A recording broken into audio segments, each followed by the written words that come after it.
deixa eu pedir uma coisa para você perguntar, né? Estamos falando de produto.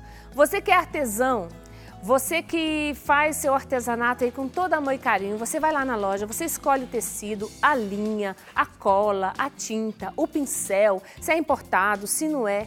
Depois você monta a sua peça. Mas na hora de vender, você tem uma dificuldade enorme de colocar preço nessas peças. E aí? Será que você está ganhando? Será que você está lucrando? Será que você está cobrando o valor certo?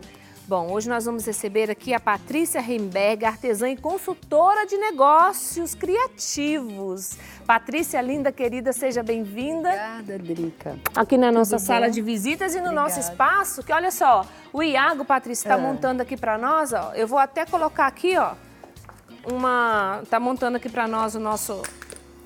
Pra gente falar de cavalete, um assunto ó, ó.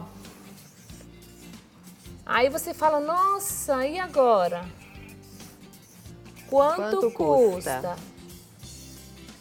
Aí você dá um preço. E aí... Ah, tá muito caro, tá muito barato. Você vai fazer as contas, perdeu o dinheiro, não perdeu. Acontece isso, né, Patrícia? Acontece demais, Drica. Acontece, é uma dúvida muito frequente e pertinente das artesãs, né, dos artesãos de forma geral, porque depende muito de todo o que envolve o processo de trabalho dela, o que é o material que ela usa, né? Eu sempre digo que venda é uma consequência de todo um processo de trabalho, né? Exatamente. Precisa ver quem é o público que essa pessoa atende, né? Que trabalho que ela faz, onde ela quer chegar com aquele trabalho. Então, assim, tem muita coisa que envolve até você chegar a um no preço. Então, vamos fazer o seguinte, vamos conversar sobre isso ali na nossa sala de visita e depois a gente vem para cá para fazer a conta para você. Inclusive, Patrícia, eu separei aqui uns produtos de artesanato mesmo, que é o quê? Os produtos que nós vamos sortear hoje, né, aqui no nosso sorteio. Só coisa linda. Então, eu coloquei aqui, nós temos, o bom é que aqui tem a pintura em tecido, que é um pano de prato que muitos artesãos trabalham com esse tipo de pintura. O crochê, que é o uso da linha, que muitos também, hoje em dia, usam muito fio de malha, tá super em alta. Muita gente trabalhando com isso. E exatamente. E também a costura, que é o boneco, a costura criativa, o patchwork, enfim, todos esses. E aí a gente... Então, precisa começar lá do começo, né? Precisa sim. A pessoa precisa entender exatamente qual é todo o processo dela, né? Assim, você precificar, você precisa entender que tipo de material você está usando, você precisa levar em consideração, né? O tempo que você demanda para fazer um produto, né? Quando a gente faz uma coisa em produção... suponhamos que a gente faça nécessaire, claro, uma peça mais até tranquila de fazer, para algumas pessoas é mais fácil, consegue fazer várias peças, né? Então, você tem uma produção de nécessaire. Diferente de você pegar uma peça que demanda muito trabalho, né? De repente, fazer aqui as patinhas, né? Demora mais. Ou fazer uma pintura como essa aqui, demora muito mais, né? Pode levar mais de um dia até. Leva mais de um dia até, em alguns casos, né? Uma peça tão bonita dessa. Então, precisem levar em consideração tudo isso. Não existe uma fórmula mágica, o preço é assim que coloca. Não existe, né, Drica? Infelizmente. Então, ó, essa já é a primeira coisa que a gente precisa ter em mente, né, Patrícia? Eu acho até mais importante, a primeira... não deixar que as pessoas coloquem preço no teu trabalho, Drica. Olha isso. Né? Não pode, as pessoas não podem deixar que as outras precifiquem para você. Porque quem sabe do teu trabalho, o investimento que você fez para aquilo, é você, não é a pessoa que está comprando. Isso dá um medo, dá uma insegurança de, meu trabalho não vai sair, a pessoa não vai comprar, ou o meu serviço, o meu artesanato, mas se eu colocar essa bolsa muito caro, fulano... Como é que trabalhar isso interiormente, Patrícia? Isso é importante, Drica, entender qual é o público que é o cliente dela, né? A gente fala assim, eu faço artesanato, essa bolsa aqui todo mundo compra. não é bem assim, né? Eu posso amar isso aqui, olha esse botão, olha esse capricho que ela fez, eu posso valorizar. Mas tem gente que vai falar assim, nossa, não, mas não vale tudo isso. Olha o tantinho de lã que ela usou, de linha, Ou qualquer seja, coisa assim. tem gente para tudo. Tem gente para tudo. Então, você precisa identificar se realmente essa pessoa menosprezou o seu trabalho, ela não é a tua cliente. Tem que entender isso, a primeira tá? coisa. Primeira coisa, se a pessoa menosprezou o teu trabalho, gente, assim, não leve em consideração, porque essa pessoa não é uma cliente para você, para o seu produto, né? Então, precisa entender isso aqui. Isso que você está falando, Patrícia, já clareia muito a nossa cabeça. Daí você já começa, tá, então peraí. Tem um público que gosta, né, não faz nenhum tipo de exigência, reclamação nesse sentido do valor. Já chega elogiando e já chega falando, você faz por encomenda ou você faz em outra cor. Porque isso é uma forma como você se posiciona no mercado, né? Como é que você quer vender o seu produto? Eu sempre falo que a melhor pessoa para vender o seu produto é você. Então, você tem que criar um relacionamento com aquela pessoa e aí você vai mostrar para ela, fala, olha, eu uso essa aqui, eu uso esse acabamento, eu demoro tanto tempo para fazer, eu faço essa peça personalizada, só você vai ter essa cor ou só você vai ter essa bolsa, né, esse modelo. O bichinho, de repente, né, ela pode fazer, eu trabalho com uma peça, a camisa do pai, por exemplo, sabe? Quer fazer o bichinho e é personalizado. Então, assim, quando você faz com uma peça que tem um valor afetivo, então você precisa ter uma exclusividade e trabalhar com aquilo. Então, tem que tomar muito cuidado. Já pensou se acontece alguma coisa com aquela camisa ou com aquela peça, ou aquele tecido, né, Drica? Então, você precisa entender que aquele tempo que você está demandando para fazer essa peça tem um custo maior. Então, aí eu vou te perguntar, quais são os tipos de custo que a gente coloca numa peça de artesanato? Porque aí você falou coisas interessantes como valor afetivo, tempo. Né? Então, que tipos de custos nós estamos falando exatamente, que não só o gasto em si? Né? Sim, nós vamos levar em consideração o material que a gente está usando, né? Importante é tentar fazer compras também de uma forma assim que você viabilize também o seu trabalho. Não dá para você ficar saindo todo dia comprar, eu vou sair comprar 30 centímetros de elástico. Eu vou sair, aí você gasta, né, o valor da condução ou o valor do estacionamento. Então, tudo isso vai deixando mais caro o seu produto. Você pode até vender pelo mesmo preço, mas o seu lucro vai ser bem menor, né? Então, tudo isso, assim, saber fazer as compras é muito importante.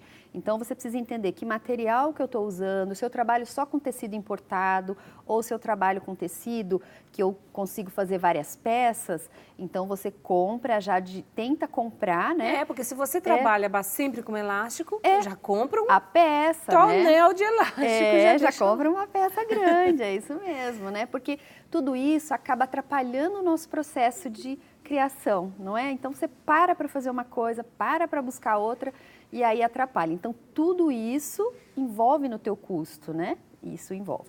Então, vamos lá. O material que você está comprando, né? O tempo que você demanda para fazer uma peça. A gente tem o crochê e a pintura, que são peças que realmente demoram mais, você não consegue fazer em produção, né? Então, precisa levar em consideração o tempo.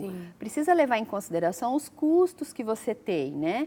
Às vezes, assim, você quer focar no teu trabalho e você está pagando uma pessoa para cuidar da tua casa, ou está pagando uma pessoa para cuidar do teu filho.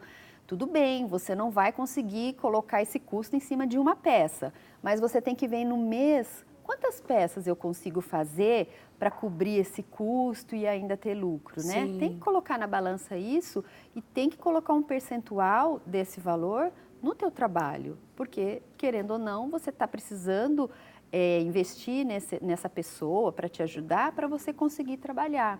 Então, e outra coisa importante também, onde você vai vender, né?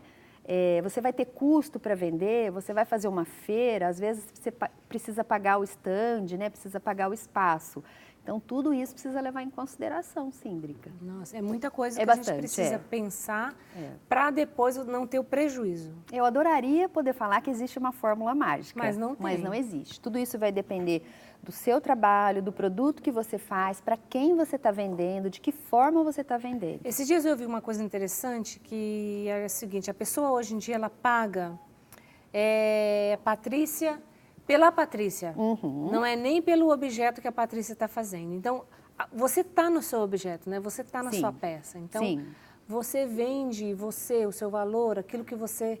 Então, a pessoa ela vai pagar por isso. Exatamente. Pensando assim, isso é real mesmo no mundo dos negócios hoje, principalmente da arte? É real, sim, Drica. É real porque é o que eu falei, a maneira como você se posiciona é a forma que você vai chegar até o seu cliente. Então, se você é uma pessoa que sempre está criando coisas super bonitas, que as pessoas têm prazer em ver, então tudo que você vai criar vai gerar uma expectativa em alguém, falar, eu amo as coisas dela, o que ela cria, né? Não vejo a hora dela postar um produto novo e eu vou lá e compro aquele produto. Por quê? Porque aquela relação que ela criou com aquelas pessoas faz com que isso seja também um mecanismo de venda. Né? Então, pensando por esse lado, isso também já é um valor que você pode colocar no seu produto final. Um valor agregado ao seu produto, com certeza, né? A forma como você se apresenta. Eu tenho uma amiga que faz bolsas de crochê e ela fala, eu faço para mim, né, as bolsas, porque eu entendo que as bolsas sejam, esse valor que eu entendo que a bolsa custe é muito alto para algumas pessoas, mas aí ela consegue vender aquela ideia que ela teve de ensinar o projeto, sabe? Assim, então, assim, talvez ela não consiga vender a bolsa pelo preço que ela acha que considere que valha aquela bolsa, mas se ela não consegue vender a bolsa, ela vende os projetos. Então, ela ensina a arte que ela tem, o dom ou aquele processo que ela criou para outras pessoas conseguirem fazer também.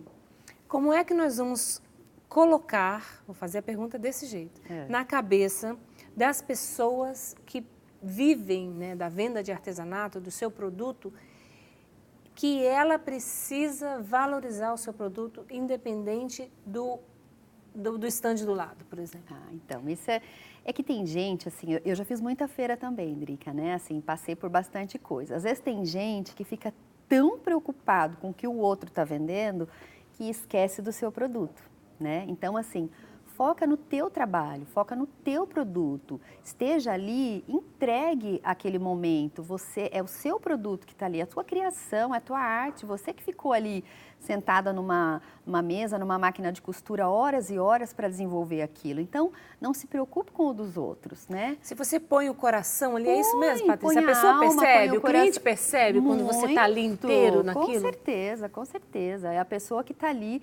Primeiro que você já chega com um sorriso, né? Você já está vendendo o seu produto com um sorriso, né? Então, se você vai numa feirinha e está ali disposta a atender aquela pessoa, está ali disposta a falar do seu produto, é outra coisa, né? Sempre assim, tem um público para cada produto? Tem. Né? Não precisamos, precisa achar às vezes, mas sempre vai ter? Tudo é uma tentativa e erro, né? Não adianta também assim, eu vou seguir tudo que ela está falando. Não, você precisa tentar também, são testes, né? Tudo isso eu passei também por testes. Pode ser que você pense que tenha talento para fazer, por exemplo, a salamandra, mas no seu negócio mesmo é o crochê, só que você não descobriu ainda. Aí quando a pessoa está começando, é muito comum, né? A pessoa quer fazer tudo, ver uma aula disso, faz um crochê, eu amo crochê, eu amo pintar, eu amo fazer o bichinho, eu amo, né, fazer bolsa. Mas precisa focar num produto, né, Drica? Assim, precisa entender, falar assim, olha, eu preciso ser a melhor pessoa que faz o pano de prato, né? Não dá pra, é óbvio que é muito comum a gente começar fazendo de tudo um pouquinho, mas tem que chegar num momento que a gente precisa direcionar o nosso negócio para um lugar. Senão a gente acaba se perdendo e aí compra muita coisa sem precisar, acaba gastando e aí não vê lucro. E aí a pessoa acaba desanimando e fala, o artesanato não dá dinheiro. O artesanato dá sim, tem muita gente que vive de artesanato. A gente se reinventando. A gente crescendo de uma forma tão grande, né? Tão grande e bonita, né? E aí, dentro disso que você falou, a pessoa, eu vou fazer só pano de prato de pintura em tecido, pano de prato. Não ter medo de focar só naquilo. Não. Como que é isso? Como que a gente passa isso para as pessoas, Patrícia? Olha, se você identificou aquela técnica como aquela que você gosta, né, que realmente você entende que aquilo te dê prazer e aliado a isso te dê o reconhecimento do seu trabalho, então você vai dentro dessa técnica tentar fazer o maior número possível de peças que consigam agregar valor à sua marca, né, para você conseguir ser a melhor pessoa dentro do pano de prato. Fala assim, ser uma referência. Quando uma pessoa lembrar, fala, eu estou precisando de...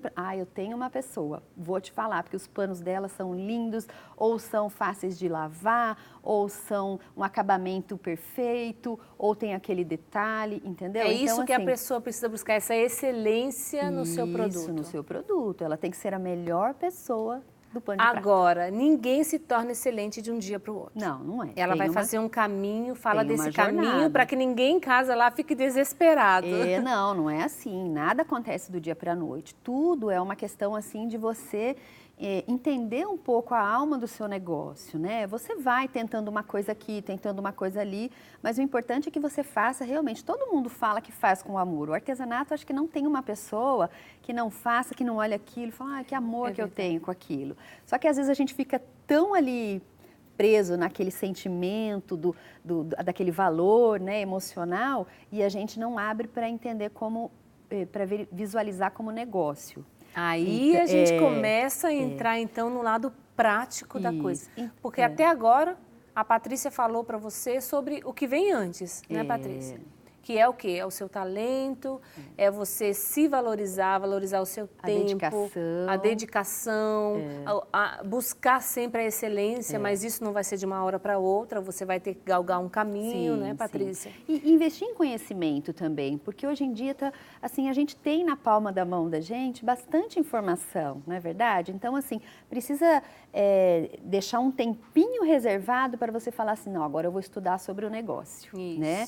Vou estudar sobre o valor, vou estudar sobre mídias digitais, vou estudar sobre compra de material, né? E conhecer novos fornecedores, porque às vezes a gente fica muito preso ali àquele lugar e às vezes, poxa vida, podia estar melhorando um pouquinho mais o meu custo aqui. Você está tomando banho aqui num açudezinho, enquanto aqui do outro lado da rua tem um mar. Já tem um mar, você não está vendo. Já tem gente navegando ali em grandes mares, né? Você está precisando ir, né? Daqui a pouquinho, então, a gente vai voltar, que nós vamos no intervalo, e a gente volta, viu, Patrícia? Para a gente falar do lado prático, então, do seu negócio, de como você vai colocar o preço no seu negócio, tá bom? Já já a gente volta. Só toma uma aguinha rapidinho e a gente já vem.